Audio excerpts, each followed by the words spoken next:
Marcelo es más tomador de café, yo que lo conozco, pero se anima a tomar mate porque es con mi yerba, obviamente. Sí, Qué manera de arrancar. Yo ya voy a tirar una, no vi la sacudida para sacar el polvo, ni tampoco vi montañita. Sí, el jurado si estuviese crítico estaríamos mal, pero bueno. Estaríamos complicados. Y ahí no voy a tener un ataque de ansiedad nunca, básicamente. Es bastante difícil. Y aparte, Que bueno, todo me resbale y nunca voy a tener un ataque de ansiedad, básicamente. en la sociedad moderna es difícil, digamos, no haber experimentado alguna crisis de ansiedad por esto que... ¿La ansiedad es realmente una enfermedad o es una excusa moderna para no enfrentar la vida?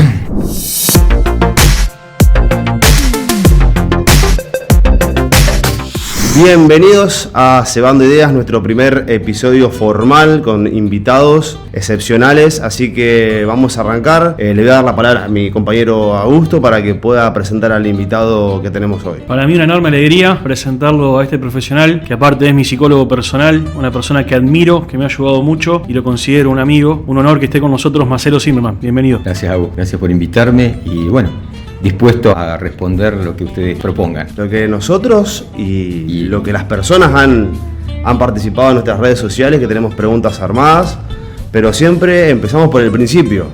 Por el mate. Por el mate. Marcelo, Bueno. por favor. Marcelo es más tomador de café, yo que lo conozco, pero se anima a tomar mate porque es con mi yerba, obviamente. Sí. Vamos a empezar con la preparación del mate. Y si vamos a hablar de ansiedad, estas situaciones son disparadores típicos, digamos, cuando uno hace una tarea que requiere precisión y los demás observan. Bien, o sea, estamos metiendo depresión, básicamente. Estamos metiendo depresión. Es traicionero, tener cuidado.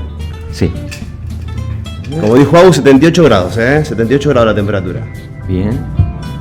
Y arrancamos. Oh, Uy, traicionero. traicionero, tenía razón el amigo. Qué manera de arrancar. Yo ya voy a tirar una, no vi la sacudida para sacar el polvo, ni tampoco vi montañita. Sí, el jurado si estuviese crítico estaríamos mal, pero bueno. Estaríamos complicados con la... Pero, a ver, permiso. Sí, por favor. Bien. Excelente. Vamos, Excelente. Pasame el mando que yo Vos continúo. Excelente, Marcelo. Y ahora mi amigo Gracias Ulises por sigue la ronda. Sigo la ronda del mate. Bueno, Bueno, ¿te parece que arranquemos con las preguntas de la gente, Uli? Por favor, o las polémicas, ¿qué te gusta más? No, arranquemos por la gente que verdaderamente participó y se sintió partícipe del programa, así que arranquemos por eso. Perfecto. Bueno, la gente, para los que no saben, nos han dejado sus consultas en nuestras redes, nuestro Instagram, @cebandoideas_. Ahí estuvieron participando en una cajita de preguntas, así que bueno, anotamos todas sus preguntas que ahora el profesional las va a contestar. Tenemos un par de preguntas, vamos a marcar con Maki. Yo creo que esta es la bastante principal. Dice, ¿cómo diferenciamos un ataque de ansiedad como un ataque de pánico? ¿Es lo mismo? ¿Son diferentes? ¿Qué es? a ver, en realidad es una cuestión de grados, digamos. Las crisis de ansiedad pueden seguir escalando hasta transformarse en un ataque de pánico. La ansiedad es el sistema de alerta que tiene el organismo para anticipar un peligro. La ansiedad tiene que ver con una emoción que anticipa un peligro potencial. Eso es lo que sentimos cuando estamos en una situación de potencial amenaza. Si esa sensación sigue escalando, digamos, nos va a poner directamente en el plano del miedo. Y si sigue escalando, se va a transformar en un ataque de pánico, que sería las sensaciones de alerta extremas. Digamos, la sensación de me estoy muriendo, me estoy por morir, básicamente. Las sensaciones de muerte inminente, pero en realidad tiene que ver con que, a ver, si uno compra un sistema de alarmas, no va a comprar un sistema de alarmas que suene y se escuche en la cocina de la casa. Va a comprar una alarma que suene fuerte para que nos alerte de que el peligro está ahí. Y para lo que sirve es para ponernos a salvo de ese peligro. Entonces tiene que ser lo suficientemente intensa la sensación como para despertar la respuesta de huida o ataque. Es más o menos lo mismo, nada más que en diferentes grados. En diferentes grados. Arranca por ansiedad y termino como en pánico, como el último nivel más alto, digamos, de la ansiedad. De la reacción de ansiedad. Excelente respuesta, porque eso yo creo que es necesario por ahí de diferenciar en qué grado estamos nosotros, más que nada para saber si ya estamos en una ansiedad muy grande o estamos arrancando esos primeros ataques, digamos. Claro, en sí la ansiedad es normal, digamos, no hay un escenario donde uno puede eliminar la ansiedad porque, por ejemplo, las situaciones positivas también producen ansiedad. Si vas a ir a un recital y tenés expectativas de ver a tu artista favorito, si vas a rendir un examen, pero son manejables. Lo de recién, por ejemplo, yo que dije. Iniciar este programa, estaba digamos, con la mano fría, decíamos con Agu, y estábamos temblando, pero es así. Claro, son nervios sanos. Claro, que algo que queremos hacer, pero nos genera cierta expectativa de cómo nos va a salir. Excelente respuesta para la gente. Marce, y te quiero preguntar para ampliar un poco más, ¿qué síntomas o qué advertencias podemos sentir en el cuerpo o en los pensamientos cuando empezamos a transitar una ansiedad más desmedida, de un grado más superior? Bien, en general la ansiedad tiene síntomas fisiológicos que abarcan síntomas físicos, cognitivos, digamos, y comportamentales. Los síntomas físicos son las palpitaciones, la respiración agitada, sensación, digamos, de calor o de frío y miedo, digamos, básicamente. Y después tenés las sensaciones cognitivas, que es de pensar de manera catastrófica o negativa hacia el futuro, lo que va a suceder. Siempre cuando estamos bajo el imperio de la ansiedad, lo que uno va a sentir es que lo que va a pasar nos va a desbordar, digamos, y no vamos a obtener recursos para afrontarlo. Por eso ahí es una ansiedad patológica, digamos. Y en los conductuales es no poder parar de movernos. Es esto de mover el pie, las piernas, de restregarnos las manos, la cara. Es una necesidad permanente de movernos, que de hecho moverse hace que la ansiedad baje también. Excelente, muy bueno. Me encantó la respuesta. ¿Cuánta naturalidad en todo esto? Sí. Se me venía a la mente momentos en mi trabajo, en mi negocio, todo el tiempo estamos atravesados por la ansiedad. Y viste, por ahí hay un tabú de que es negativo y en realidad es cómo nos predisponemos para poder sobrellevarlo. ¿Puede ser? Exacto. Sí, cómo nos va ayudando también esa ansiedad a tener diferentes reacciones también, tanto como dijo, puede ser negativas o positivas. Y si yo estoy atravesando un ataque de ansiedad o de pánico, primero, ¿cómo me pueden ayudar tanto mi gente que me rodea y tanto cómo no me puede ayudar la gente que me rodea? O sea, ¿qué no me tiene que hacer para que ese ataque empeore? Bueno, básicamente cuando una de las cosas que se hacen por involuntario es queriendo ayudar, pero eso empeora la situación de quien sufre un ataque de pánico, que es decirle a la persona que se calme. La persona no se puede calmar en ese momento, entonces decirle que se calme es, digamos, ponerla más ansiosa. Siempre lo que sirve, depende si uno conoce a la persona o si las personas te conocen, es que te hablen calmadamente, que te muestren en que, digamos, podés respirar, y si podés respirar de a poco, despacio y profundo, eso va a empezar a pasar, digamos, ponerte en una posición cómoda, sentado o recostado, como te sea más cómodo, pero sobre todo manteniendo un diálogo que vaya calmándote en la medida que vas sintiendo seguridad, digamos, de que estás atravesando una situación que es muy muy incómoda, pero que va a ir pasando, porque en el momento en que uno tiene un ataque de ansiedad, siente esa sensación de muerte inminente y parece que uno eso no va a parar nunca, eso no se va a ir nunca, vamos a sucumbir a esa sensación. Y de pronto, cuando empezamos a poder respirar, empezamos a poder hablar, la ansiedad va bajando y nos va permitiendo controlar un poco la sensación. Dura aproximadamente 10 minutos un ataque de ansiedad, no dura mucho. Ese dato muy, muy interesante, que para las personas que estén transitando un ataque de ansiedad y pánico, todo pasa, o sea, va a pasar. Sí. Tenemos que saber que va a pasar y que hay que... una herramienta que me funcionó a mí fue controlar la respiración. Fundamental. Mi psicóloga me dio esas herramientas. Yo ya había llegado a un grado tanto de ansiedad, me acuerdo, yo ya sabía que me estaba por agarrar ansiedad. Yo ya sabía que me estaba por agarrar ese ataque de ansiedad y arrancaba, le decía, bueno, Uli, va a estar todo bien, no te vas a morir, ya va a pasar. Me sentaba y pasaba hasta que pasaba. Terminaba, obviamente, con los síntomas de fatiga, de contracción y demás, pero pasaba, y así lo podía manifestar más. Había otras técnicas que me hacía leer un cartel. Sí, hay una técnica que es bastante conocida, que se usa para otras desregulaciones emocionales también, que consiste en pedirle a la persona que busque en el ambiente, digamos, 5 cosas que pueda ver, 4 cosas que pueda escuchar, 3 cosas que pueda oler, 2 cosas que pueda degustar. O sea, usar los 5 sentidos, eligiendo un número de cosas que tiene que registrar, y cuando la conciencia empieza a hacer foco en esas cosas, saca el foco de la sensación interna, digamos. El foco atencional se dirige hacia afuera y eso va haciendo que de a poquito la ansiedad baje. Muy buena herramienta. Qué bueno, qué interesante. Qué buena. Hay otra pregunta más, que bueno, va referida a eso, ¿no? En cuanto a las herramientas que podíamos aplicar ante transitar un ataque de ansiedad, y creo que las contestamos un poco recién. Yo me acuerdo, cuento una anécdota, aprovecho, en una de las sesiones con vos, Marce, me decías de que si me agarra manejando, que preste atención al volante, al tacto del volante, de la palanca de cambio, que vaya prestando atención al recorrido, al semáforo, cuántos autos veo, porque por ahí es instantáneo y vamos para adelante y nunca nos damos cuenta cómo llegamos a un lugar y transitamos todo un camino capaz que hasta con un accidente detrás y no te diste cuenta. Entonces prestar atención al ambiente, esto que vos decías hoy. Es hacer un poquito conciencia plena, digamos. Exacto, el momento presente. Eso. Concentrarse en todas las sensaciones sensoriales que uno puede percibir en ese momento, y eso ayuda también a disminuir este pensamiento catastrófico de que no voy a poder controlar las sensaciones corporales, digamos. Bien, acá anexando al tema lo que dice Agustín, dice que le gustaría escuchar sobre qué tan importante es la gestión de las emociones. Saber, digamos, cómo manejar estas situaciones. Eso también ayuda a disminuir este toque de ansiedad, de pánico. Sí, primero reconocer si la jerarquía que tiene el estímulo que está provocando esa crisis de ansiedad es lo suficientemente relevante. Reconocer qué estímulo te da ansiedad también. Claro. Eso sería lo ideal, Sí, reconocer ejemplo, qué te da ansiedad y qué no te da ansiedad.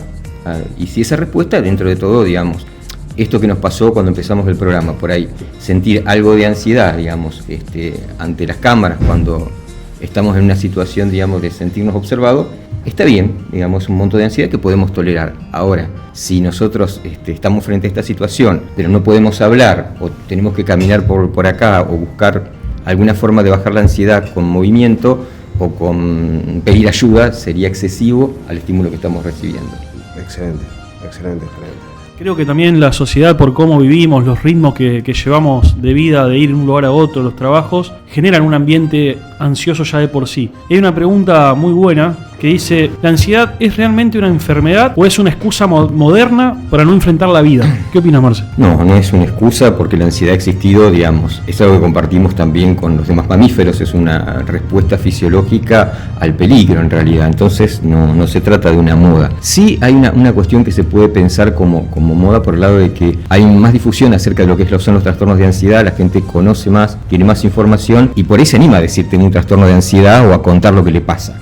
Comparte con otros, lo comparte en las redes, entonces eso pareciera que se trata de una moda, pero sin embargo es algo beneficioso, porque en la medida que todos conozcamos qué le pasa a una persona que sufre ansiedad, nos da la posibilidad de ayudarlas y de ayudarnos también y de pedir ayuda si el síntoma es desmedido. Comprendo, tal cual. Bueno, también otras de las preguntas, quiero ir avanzando con eso porque son preguntas que han dejado las personas, ¿no? Sí. ¿Los medicamentos para la ansiedad curan o tapan el problema? No, es un recurso, digamos, valioso en el momento que la persona que sufre un trastorno de ansiedad tiene un nivel de dificultad y de malestar con esto que excede sus posibilidades de gestionarlo. Entonces ahí los psicofármacos por tiempo limitado ayudan a controlar el desborde emocional y permiten en la terapia también trabajar de una manera más cómoda y poder ir avanzando sin tener que sufrir durante ese proceso toda, digamos, la sintomatología típica del trastorno de ansiedad. Y los medicamentos de venta libre, que son relajantes, hay algunas propagandas dando vuelta, no quiero nombrarlos, ¿no? Pero ¿son recomendables tomarlos sin indicación o no? Los trastornos de ansiedad siempre requieren de atención, digamos, profesional, antes que nada. Por ahí uno, si, digamos, no tiene un trastorno de ansiedad específico, podría, digamos, probar con la arboristería y toda cuestión de hierbas, pero la indicación es que siempre que se consuma alguna sustancia que sea para mejorar un estado anímico, sea prescrita por un médico. ¿Y cuándo es conveniente ir a verte, hacerte una consulta? ¿Cuándo yo sé que ya no puedo superarlo de manera interna o solamente yo solito, necesito un profesional? ¿Cuándo es ese límite? ¿O cuándo puedo ir a verte a vos? ¿Antes, durante, posterior, después? Mira, el tema con la ansiedad es cuando sentimos que eso interfiere en la vida cotidiana de manera permanente. Cuando los pensamientos, las conductas, las emociones atraviesan todo el tiempo nuestras actividades. Por ejemplo, no poder ir a ciertos lugares, sentir que todo el tiempo estamos por largarnos a llorar en un lugar en público, por ejemplo. Bien.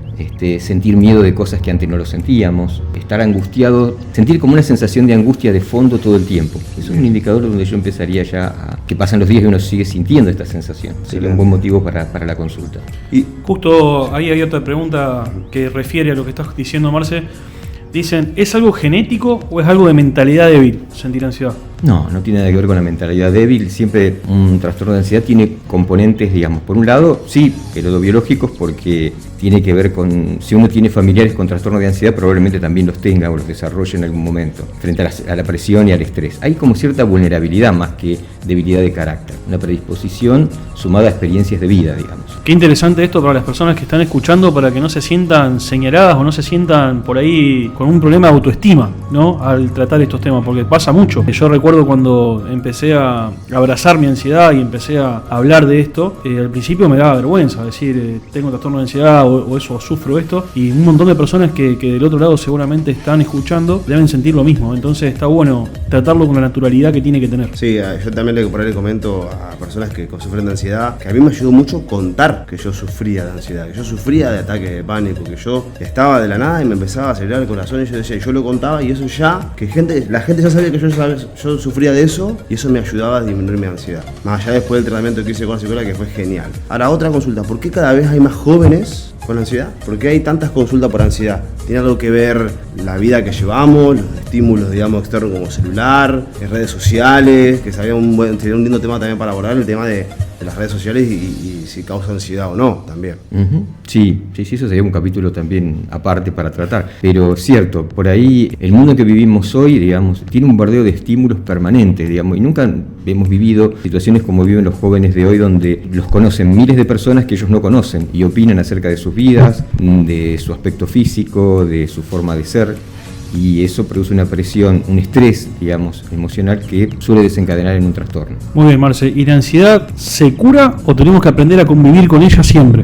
La ansiedad es parte más en nuestro estilo de vida, es parte de lo que ocurre todos los días. Pero la ansiedad, digamos, al ser una emoción normal, digamos, el problema es que se exacerbe en niveles que no podemos controlar, sino es algo que todos experimentamos en algún momento. Una vez que se supera el trastorno de ansiedad, podemos recordar lo que nos pasó, pero ya no tiene el mismo significado ni nos afecta de la misma manera. Entonces podemos convivir perfectamente con esta emoción. Como que nos vamos acostumbrando, se podría decir, o vamos entendiendo cómo funciona. Entendiendo cómo funcionan las sensaciones que nos producen, digamos. Correcto. Yo siempre doy el ejemplo, por ejemplo, pasar hambre en un momento, todo nos habrá pasado de no haber comido y sentir hambre en algún momento. Es una sensación desagradable y nunca se cura, digamos.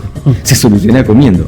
Bueno, las situaciones que tienen que ver con la ansiedad también tienen que ver con disminuir el significado que tiene, digamos, tal vez es el estímulo que la provoca o los estímulos que provocan ansiedad. En la medida que uno los entiende y va disminuyendo la peligrosidad que uno le atribuye a eso, va logrando aceptar que así se siente la ansiedad y que es normal y que uno puede tener cierto control sobre eso. Excelente. Enfrentar las situaciones que te dan ansiedad, ¿te ayuda a bajar la ansiedad? Por ejemplo, supuesto. hablamos de exponerte al público, ¿no? Yo cada que voy a hablar en público, tiemblo. Exponerme a hablar en público. No es, digamos, una sensación, digamos, una retroalimentación negativa, para decirlo así, de que me voy a exponer, voy a sentir más ansiedad, o en algún momento exponerme a esa ansiedad me va a ir disminuyendo estos episodios, digamos. La exposición es una de las técnicas en psicoterapia que se utilizan, así que naturalmente si uno lo hace, está fantástico. Bien, también puede ser una herramienta para poder enfrentar la ansiedad. Enfrentarla y ver qué nos da ansiedades y, bueno, exponernos en algún tipo de medida a propósito a esa situación para ir pudiendo tolerarla cada vez más, básicamente. Exacto. La exposición progresiva al estímulo ansiógeno ayuda mucho a a tener una necesidad de control, de sensación de control y de manejo de eso que lo provoca. Cada vez se va disminuyendo y uno va entendiendo que eso no nos puede causar un daño y podemos recuperar el control, digamos, de nuestra presencia en esa situación. Pasa mucho con las fobias simples, por ejemplo, que es una forma de ansiedad. Por ejemplo, la gente que tiene miedo a las plumas y a los pájaros. Digo esto porque suena ridículo, digamos. La gente que dice, sacame esa paloma porque me muero si me toca. Bien. Digamos. Entonces, la exposición progresiva iba ayudando a ver que no es un animal peligroso, que no pasa nada, tal vez no le agrade, pero es inofensivo. Bien.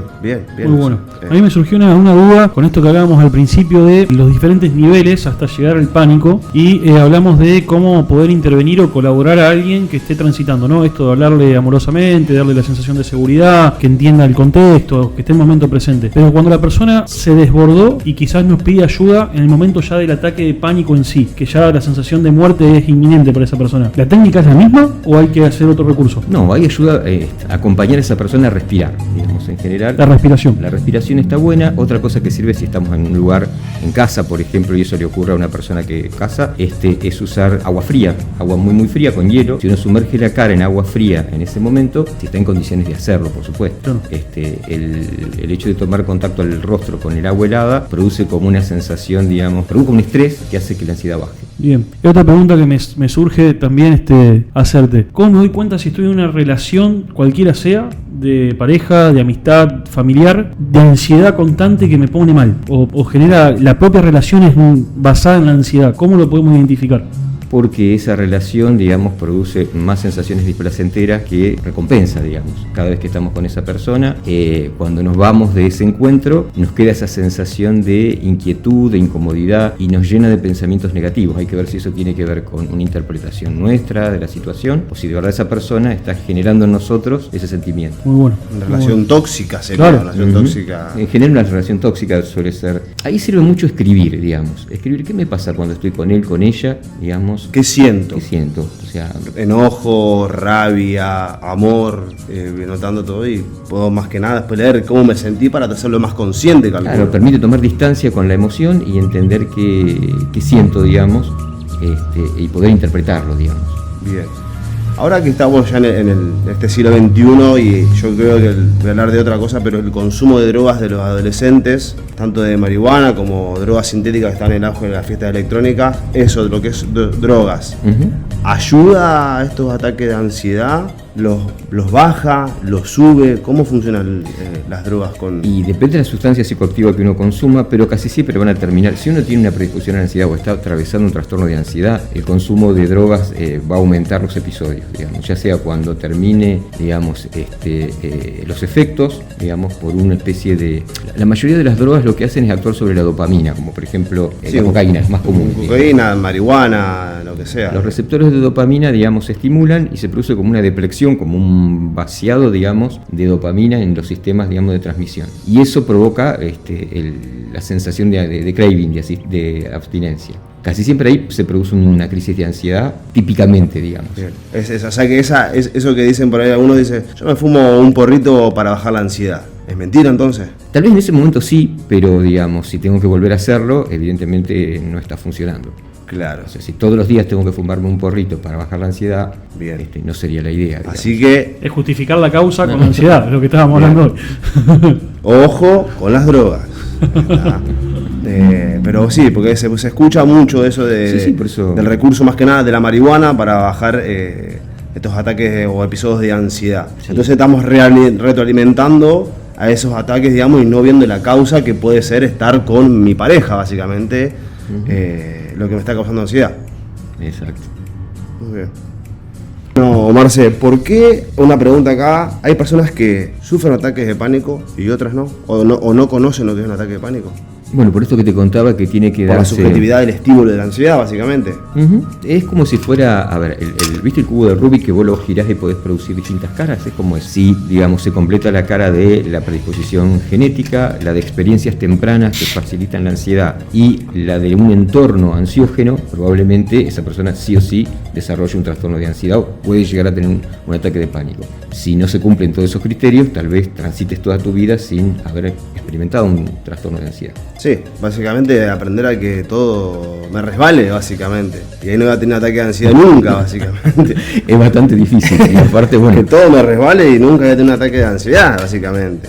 En la sociedad moderna es difícil, digamos, no haber experimentado alguna crisis de ansiedad por esto que decíamos, digamos. Estamos expuestos a tantos estímulos, digamos, ansiógenos que en algún momento vamos a sentirlo, aunque no sea un ataque de pánico. ¿Y la ansiedad o el ataque de pánico se puede superar sin ayuda profesional o es imposible? No, se puede superar, digamos, pero el problema con eso es que uno cuando lo supera solo no sabe qué fue lo que hizo, digamos, que permitió que eso se superara. En un espacio terapéutico uno va adaptando herramientas, digamos, y va construyendo herramientas propias que le van permitiendo controlar la ansiedad y quedarse con esa herramienta, no que se dé de forma azarosa. Correcto. Bien, otra cosa que retomo lo que habías dicho, de esto del tema de la familia, si es hereditaria la ansiedad o genéticamente. Yo que soy padre, tengo mi bebé de 2 años y medio, yo en mis conductas ansiosas, ¿esa bebé va a tomar esa ansiedad o va a ver la ansiedad reflejada en mí? ¿Puede ser que yo le transmita esa ansiedad entonces? Puede ser si uno, digamos, no toma conocimiento de esto, no toma conciencia de esto. La idea es transmitir seguridad y confianza básica en los niños, digamos. Cuando uno sabe que uno ha experimentado ansiedad y que tiene un perfil ansioso, a la hora de tratar con sus hijos, debería recordarlo al menos. Claro, sí. Qué interesante eso, por ejemplo, no sé, se me ocurre, situación tuya, la llevas a un lugar donde a ella le guste ir, ella ansiosa por llegar y vos capaz te envolvés sin darte cuenta en esa situación, digo un ejemplo X, ¿no? Sí, Pero sí, pasa. todo lo que a uno te da ansiedad a vos, tanto pueden ser ansiedades negativas como positivas, se lo transmitía a ese cerebro tan permeable que toma todo, que es un calco tuyo, ellos copian absolutamente todo. Entonces yo creo que uno le transmite esa ansiedad y ellos entienden la ansiedad como que es algo correcto que tienen que hacer. Los miedos se aprenden, digamos. Hay un experimento que mostraba, otro lo veía en un canal de documentales así, donde había bebés de unos 8 o 9 meses y había boas que caminaban entre los bebés, que se arrastraban entre los bebés, y los bebés las tocaban y ninguno tenía miedo. Porque no le enseñaron a tenerle miedo a las víboras, digamos. La mayoría de los miedos son adquiridos. Sí. O sea que nuestros miedos, mis miedos que yo tengo hoy en día, fueron adquiridos por mi cultura, por mi entorno, por mis padres, por absolutamente todo, y que debo tener alguno propio o no tengo ninguno propio. No, también de experiencias personales. Pero tenés alguno propio. Acopiado nuevos miedos aparte de los que ya traías. Qué interesante eso de los miedos, qué bueno. Pero qué valioso. no nos va a dar el programa. No nos va a dar el programa. Es más, ya estamos en el horario del Ya programa. estamos en horario, qué barro. Qué lindo. Bueno, la verdad que las personas que están del otro lado seguramente deben estar deleitadas con lo que hablaba Marcelo, con las respuestas dadas, y obviamente que queremos más de todo esto, porque hay muchos temas para hablar. Yo Se me ocurre relaciones tóxicas, se me ocurre un montón de cosas hoy en día que está muy en auge, ¿no? Esto de exponer lo que sucede con las relaciones cuando son malas, para que los demás no le pase. Poder hablar de eso me parece también estaría muy bueno. Quedé con 1.000.000 de preguntas, el tiempo se lo estaba agotando, pero seguramente va a ser un invitado bastante Recurrente. Que la hora se pasó rapidísimo, el tiempo se pasó muy rápido, la verdad que es súper rico la información que diste, Marcelo, así que te agradecemos de corazón que hayas venido al podcast.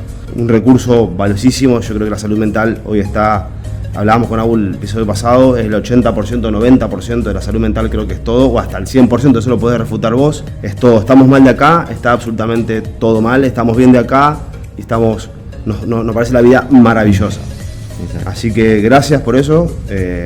Seguramente te vamos a volver a llamar para volver a tu cabeza que nos explique absolutamente todo. Me gusta la idea, así que en cuanto surjan así temas, podemos buscar alguna cosa que podemos charlar y que podamos ampliar para la gente que lo sigue. Sin duda, bueno, ahí como hicimos la temática anterior, todo lo que nos quieran dejar de sugerencia para tratar acá, para poder hablar, dejen unas cajitas de preguntas en los comentarios del video de YouTube, en nuestro Instagram, y todo lo anotamos y lo trabajamos con el contenido que ustedes quieren y ustedes necesitan. Esa es la temática que tenemos, así que no se olviden de todo eso. Síganos. Por supuesto, vamos a dejar también el contacto de Marcelo para que quiera Sin duda. consultarlo. Va a aparecer en la placa, después de editado, va a aparecer el teléfono de él y sus datos para que puedan tranquilamente contactarlo. Y evacuarse las dudas con él, digamos, a nivel profesional. Esto fue algo, digamos, muy por arriba y a la vez muy profundo, yo creo.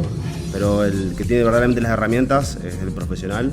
Así que el que quiera consultarlo va a estar a su número a disposición para que todos puedan acudir a él. Sin duda. Bueno, Marcelo, la verdad que te agradezco de corazón. Sabés que te estimo mucho. Y la verdad que, bueno, hace 4 años ya que me aguanta. Interesante. 4 años. Y he mejorado mucho, me dicen. Así que súper recomendable y experiencia real.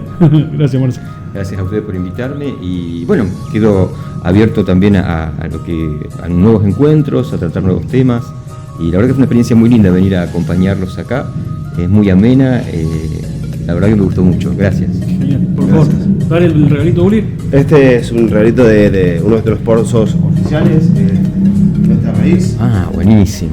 La yerba que estamos consumiendo, ahí Abu puede explicar un poquito mejor qué calidades de yerba hay, así que... Bueno, elegí para Marcelo porque él es tomador de café, como decía. Elegí 2 variedades más livianas, más suaves, que son del inicio de las intensidades que tenemos, para que él pueda probar algo liviano y algo suave, también que pueda hacer su propio blend e introducirse de a poco en este mundo del mate, para cuando estás bien en el consultorio y todo, te va a servir.